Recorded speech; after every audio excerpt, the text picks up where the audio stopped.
आप देख रहे हैं BHPC न्यूज। 20वीं सदी में एक आंदोलन हुआ था जिसे गैर ब्राह्मण आंदोलन का नाम दिया गया।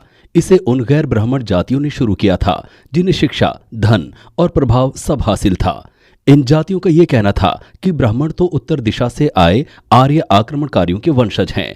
इन्हीं लोगों ने देसी द्रविड़ नस्लों से, जो कि यहाँ के मूल निवासी हुआ करते थे, को हराकर दक्षिण भूभाग पर जीत हासिल की थी। ईरोड वेंकट नायकर रामास्वामी का जन्म 17 सितंबर 1879 को मद्रास में हुआ था।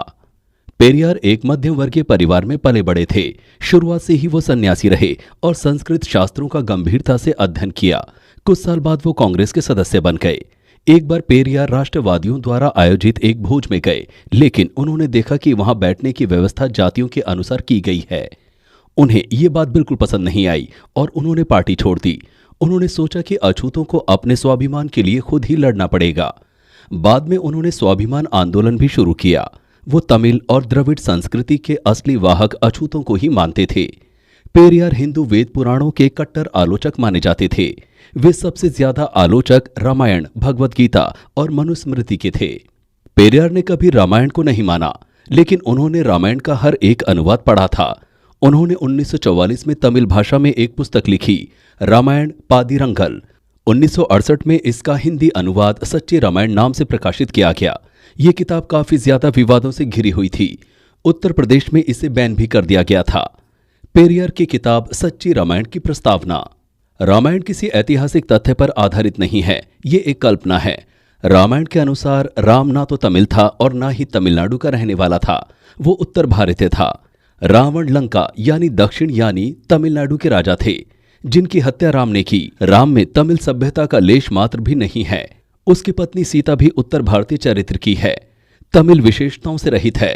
वो उत्तरी भारत की रहने वाली थी। रामायण में तमिलनाडु के पुरुषों और महिलाओं को बंदर और राक्षस कहकर उनका उपहास किया गया है। रामायण में जिस लड़ाई का वर्णन है, उसमें उत्तर का रहने वाला कोई भी ब्राह्मण या आर्य देव नहीं मारा गया। एक आर्यपुत्र के बीमारी के कारण मर जाने की कीमत रामायण में एक शूद्र को अपनी जान देकर चुकानी पड़ती है। वे सारे लोग जो इस युद्ध में मारे गए, वे तमिल थे, जिन्हें राक्षस कहा गया। रावण राम की पत्नी सीता को हर ले गया, क्योंकि राम ने उसकी बहन शूर्पणखा का अंग भंग किया व उसका रूप बिगाड़ दिया था। रावण के इस काम के कारण लंका क्यों जलाई गई, लंका निवासी क्यों मारे गए? रामायण की कथा का उद्देश्य तमिलों को नीचा दिखाना है। तमिलनाडु में इस कथा के प्रति सम्मान जताना तमिल समुदाय और देश के आत्मसम्मान के लिए खतरनाक और अपमानजनक है।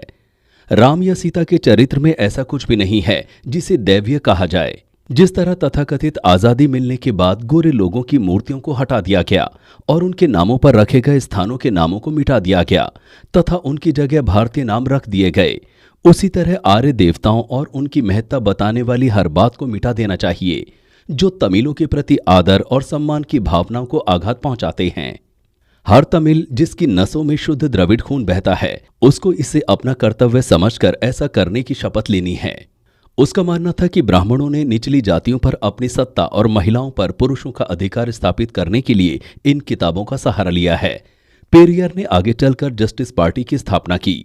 24 दिसंबर 1973 को उनकी मृत्यु हो गई थी। महिलाओं के बारे में पेरियार ने लिखा था कि तारा मुकुरतम जैसे शब्दों के आगमन के बाद हमारी महिलाएं अपने पतियों के हाथों की कठपुतली बन गई थी।